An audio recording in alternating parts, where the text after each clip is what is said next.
Hello and thank you for joining us on the Capitol Report on NTD television. I'm Steve Lance. Here's a look at some of the stories we've been covering for you today. With gas prices breaking all-time record highs, President Biden is announcing new sanctions on Russia. But how will the administration respond to the rising gas prices?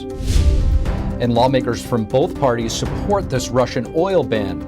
We take a look at Congress's latest action on Russia today, including rethinking Russia's access to the World Trade Organization. The federal government has issued permits for drilling, but the question remains whether or not those areas are places rich with oil. We speak to Congressman Garrett Graves about how he thinks America can get back on track to energy independence. President Biden today announced new sanctions on Russia. The U.S. will stop importing Russian energy. Biden says the ban is going to cause gas prices to rise even further, but that he's trying to minimize the harm here at home. Today, I'm announcing the United States is targeting the main artery of Russia's economy. We're banning all imports of Russian oil and gas and energy. This comes as gas prices are breaking all-time record highs. The national average reached $4.17 today. Biden says the price will keep on rising. And with this action, it's going to go up further. I'm going to do everything I can to minimize Putin's price hike here at home.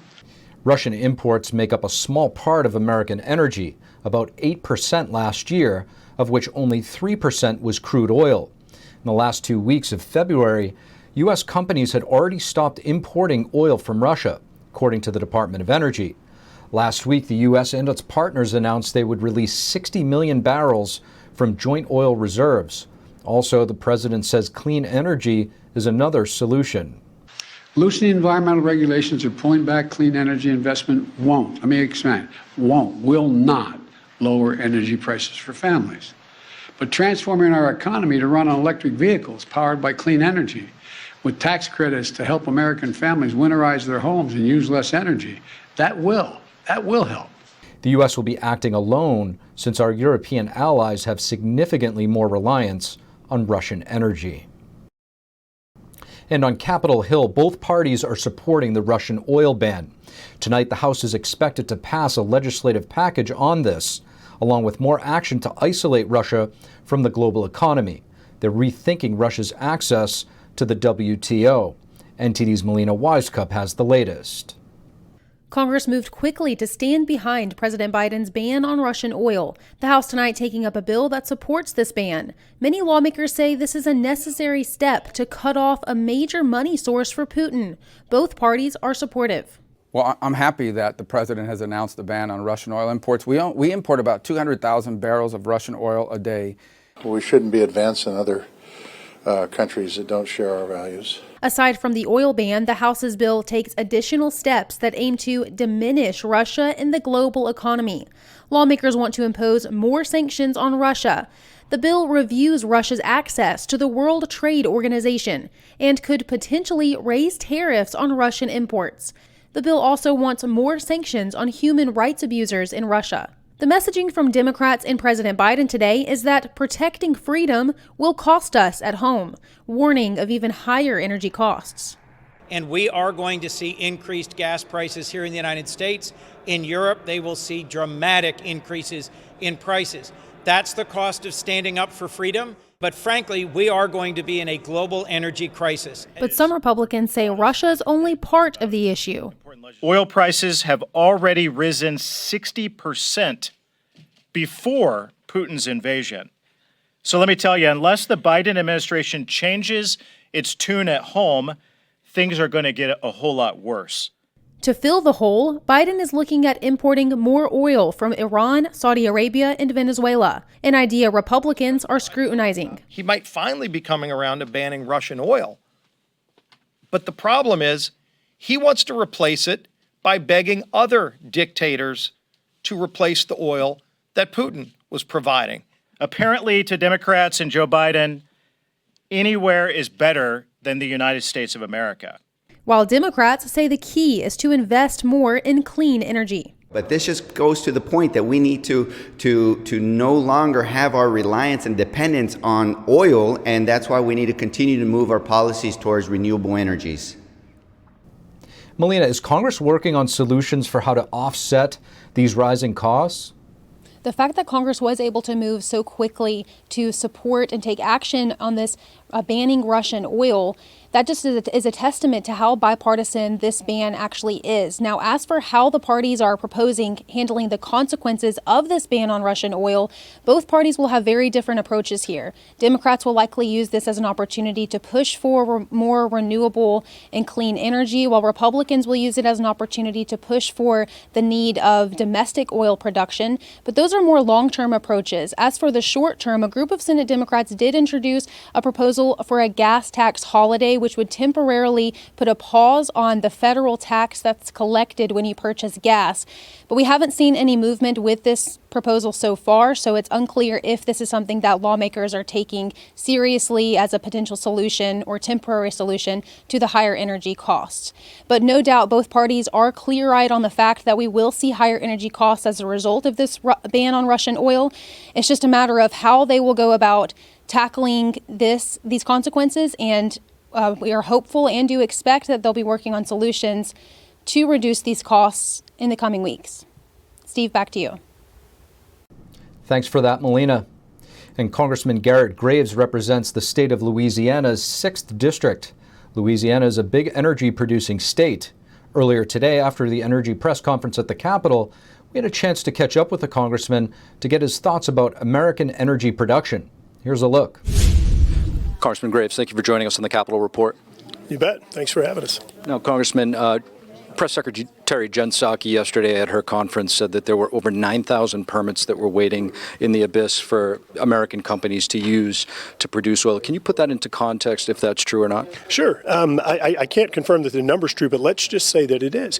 That statement represents just a lack of understanding of energy policy and energy resources in the United States. You may get something permitted. It still may take 10 years to actually get it into production. So a permit doesn't necessarily mean that it can be turned on tomorrow. Number two, you have things that are permitted that ultimately are dry holes. They don't actually have oil or gas. And so it's not a viable well. You may have something that's permitted, but it may not have economically recoverable resources. Then the other thing that's so important to keep in mind, this administration came out and said we're going to increase costs associated with production. We're going to increase regulations. We're going to block you from building pipelines. So all of this creates regulatory uncertainty. And once again, maybe I can produce energy, but I can't get it anywhere. Why would you produce it? So this is a flawed energy strategy coming out of this administration, whether it's oil, gas, renewables. They've shut down everything, and they have put us in this just really awful situation that we're in right now, where we don't really have options available to us except for cuts in supply, which then causes skyrocketing prices like we've seen today, the highest prices of gasoline in American history. Now that leads me to my next question. Is domestic energy production going to reduce prices at the pump right away for Americans, or in due time, or is it more for national security? Well, so in terms of immediate relief, you've got things like the Strategic Petroleum Reserve to try to release something to address supply issues. But part of the problem, and I'm going to jump in the weeds here a little bit, Russian oil that we're dependent upon right now, it's a heavier oil. You can't just take a refinery that refines heavy oil and say, okay, now we're going to give you West Texas or Brent crude. You can't do that. They have to refine heavy oil. You also have certain products like asphalt that have to be made from heavy oil. And so it's just a lack of understanding of how the energy industry works that is causing the problems right now. What they need to be doing is they've got to develop a longer-term strategy, whether it's bringing in oil from Canada, which the Keystone Pipeline would have transported to the United States. That's heavy oil. You have areas in Mexico. Yes, you have Venezuela and Saudi Arabia that have areas as well. But long-term, you've got to produce more American energy. And it's not something that's going to cause solutions overnight, because as I just stated on your permitting question, in some cases it takes years to get this stuff turned on. So this administration has caused the problems that we're experiencing right now. Energy shortages, spikes in prices, and greater environmental impacts globally, because countries like Russia have lax environmental rules. Countries like Venezuela lax environmental rules, and maybe many African nations that produce energy that we're dependent on now, their environmental standards don't hold a candle to us. So you're failing at energy production, you're failing at national security, you're failing at prices, and you're failing at environmental sensitivity or protection. Congressman Graves, thank you. You bet. Thanks.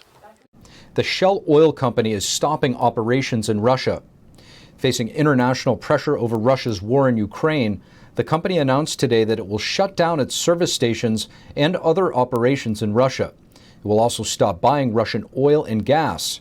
The Ukrainian foreign minister appealed on Twitter asking the public to pressure Shell and other international firms to halt further oil and gas purchases. In a statement released by Shell CEO, the company apologized for purchasing Russian crude oil over the last week, saying it was not the right decision. The average price of gasoline across the U.S. hit new record highs. This comes as President Biden on Tuesday announced a ban on Russian oil imports. According to AAA, the price of a regular gallon of gas spiked to $4.17. That went up by 10 cents since Monday.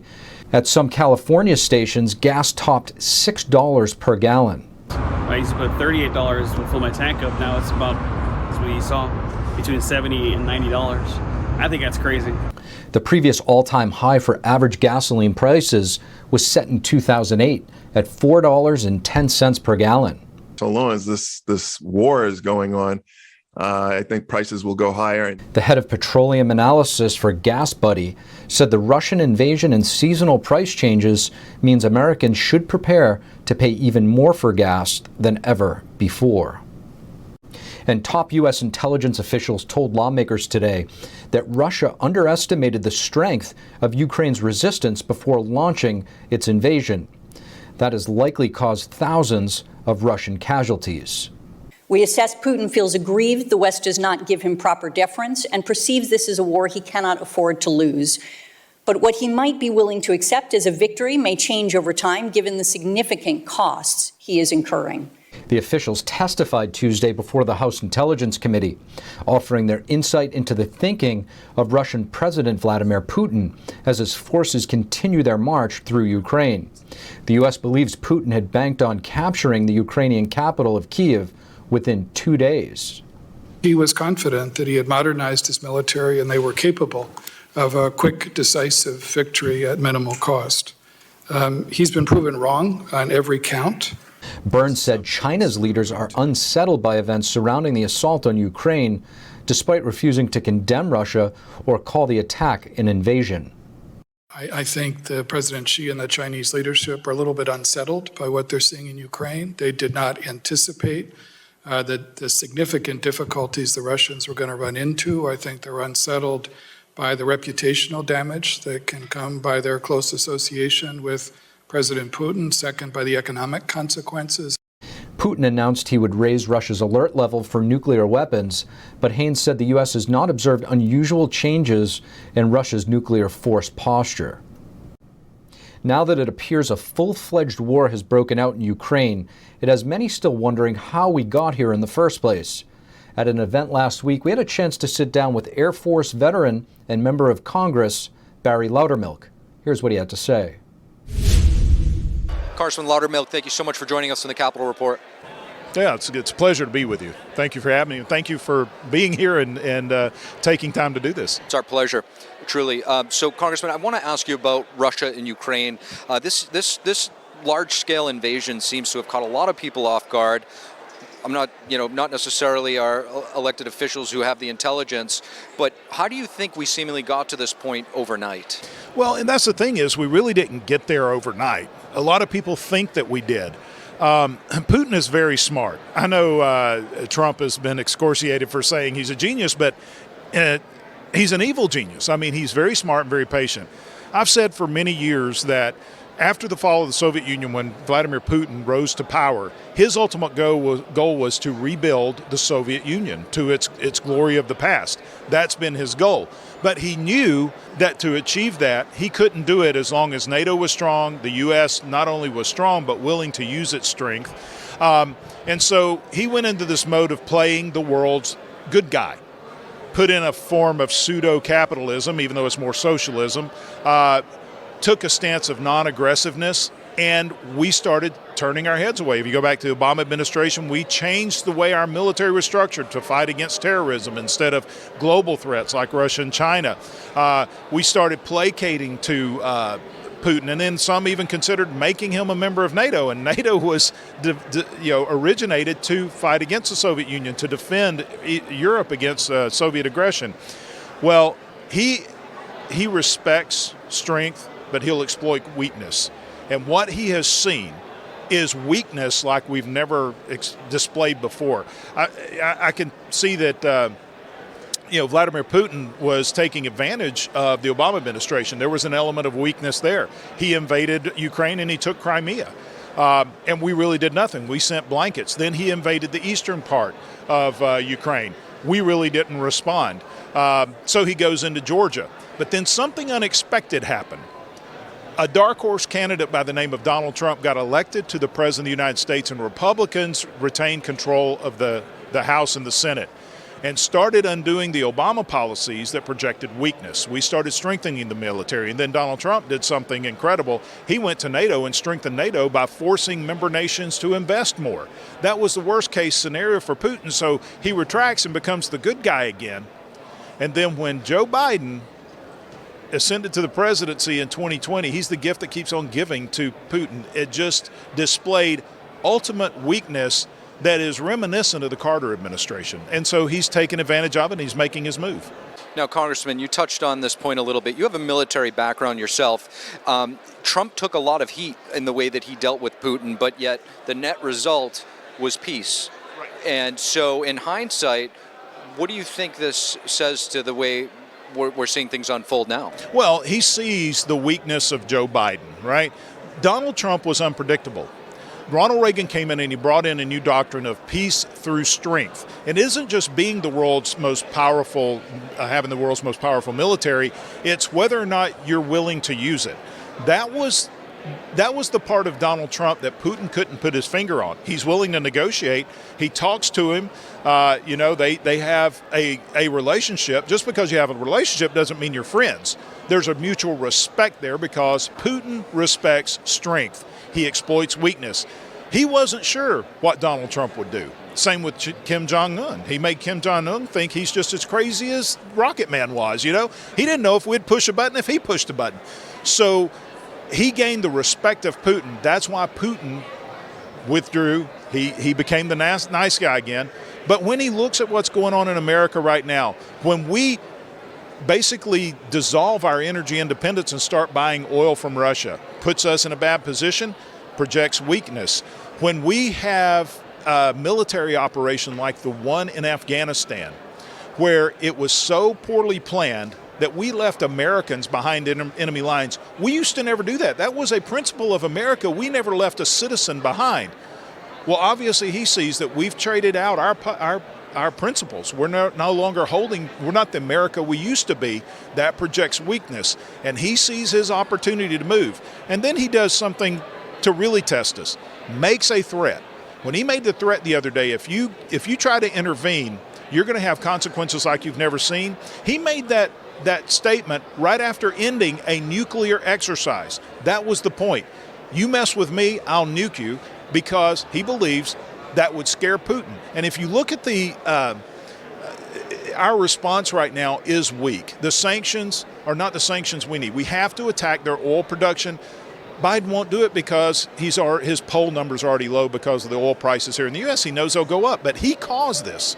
And so Putin is exploiting the weakness that America is projecting right now. Congressman Loudermilk, thank you. No, thank you. Leaders of the truck convoys are here today on Capitol Hill, meeting with lawmakers. We'll bring you what they say as they circle the D.C. Beltway for the third straight day. The Department of Defense is asking the Supreme Court for rights to restrict unvaccinated Navy SEALs from being deployed on missions.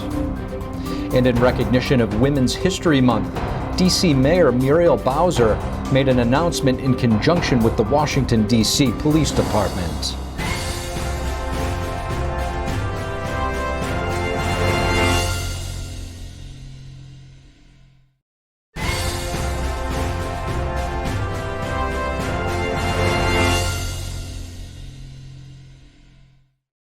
Hello and welcome back to NTD's Capitol Report.